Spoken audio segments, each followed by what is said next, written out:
Good afternoon and welcome to this special election broadcast. As the elections enter their sixth phase of polling, opposition leader Narendra Modi has targeted Prime Minister Rajiv Gandhi of using the Indian Navy ship Virat as a holiday ship for his travels.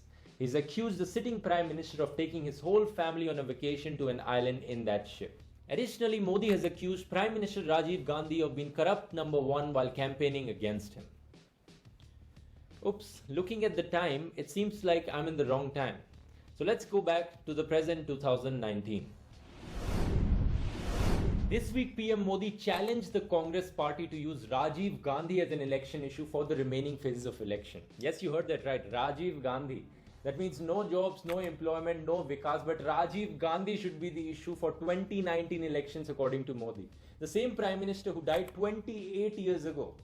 At least I'm glad that Modi moved on from using Nehru as an election issue and now moved on to Rajiv Gandhi. I'm hopeful that by 2025, Modi will finally use his 2014 Achhe Din and Vikas as an election issue to fight the elections. INS Virat एक खास द्वीप पर रुका,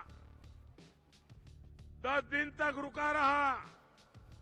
भाई और बहनों, राजीव गांधी के साथ छुट्टी मनाने वालों में उनकी ससुराल वाले भी शामिल थे। Modi said Rahul Gandhi's father ended his life as corrupt number one, which is obviously referring to the Bofors corruption case. A corruption case in which Rajiv Gandhi's name has popped up many times. But this statement is unprecedented and derogatory because of the fact that he's referring to ex-Prime Minister's assassination here. आपके पिताजी को आपके राग दरबारियों ने mister clean बना दिया था।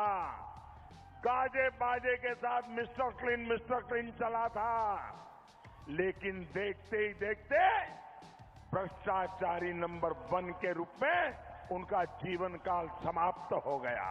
Rajiv Gandhi was actually assassinated by a suicide bomber in 1991. So linking his death to a corruption case here shows the very below the belt language used by our current Prime Minister Narendra Modi. Many leaders and politicians across party lines criticized this statement of Modi here, including Rajmohan Gandhi, a politician who actually fought against Rajiv Gandhi in the 1989 elections from the same constituency, Amethi here.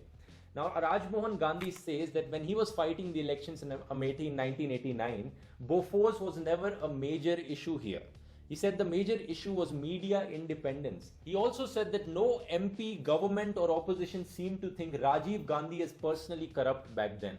And he also said that even if someone then believed that Rajiv had tolerated corruption, would you say to his son 28 years later that your father ended his life as India's most corrupt man? Rahul Gandhi's reply to Modi's accusation was pretty simple and rather generous. He said that Modi ji, the battle is over. Your karma awaits you. Projecting your inner beliefs about yourself onto my father won't protect you. All my love and a huge hug.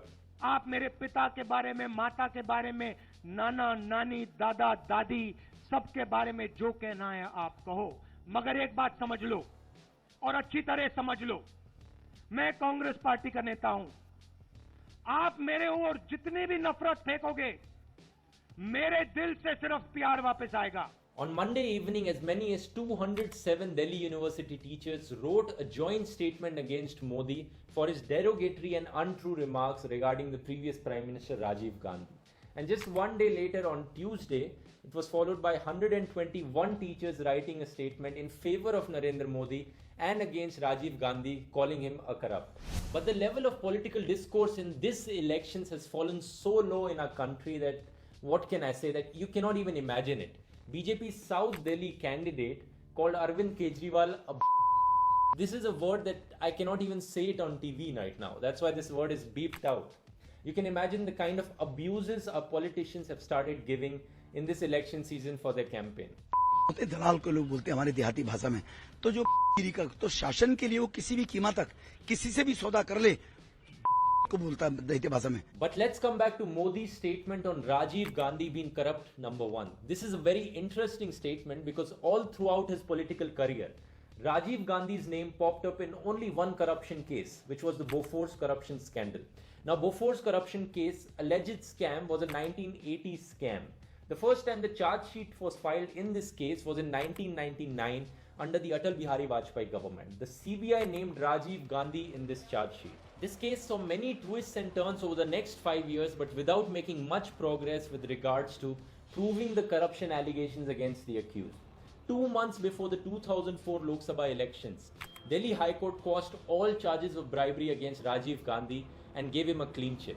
But the interesting thing here was that even our ex-Prime Minister VP Singh, a person who actually raised this issue of Bofors scandal many times in his political career, said that at no point did he personally blame Rajiv Gandhi for taking bribe money in this corruption case. In fact, he even blamed the Vajpayee government for putting Rajiv Gandhi's name in the CBI charge sheet, because he personally doesn't believe that Rajiv Gandhi was personally involved in this corruption case. In the February 2004 judgment by the court, it was clearly written that so far as the public servants Rajiv Gandhi and S.K. Bhatnagar are concerned, 16 long years of investigation by the CBI could not unearth even a tiny bit of evidence that they had taken some bribe in this corruption case.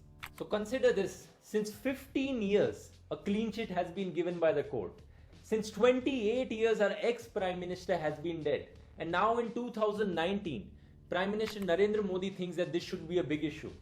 This makes absolutely no sense at all. And talking about clean chits, Modi continues getting clean chits after clean chits from the Election Commission. This has in fact become a big joke on social media now.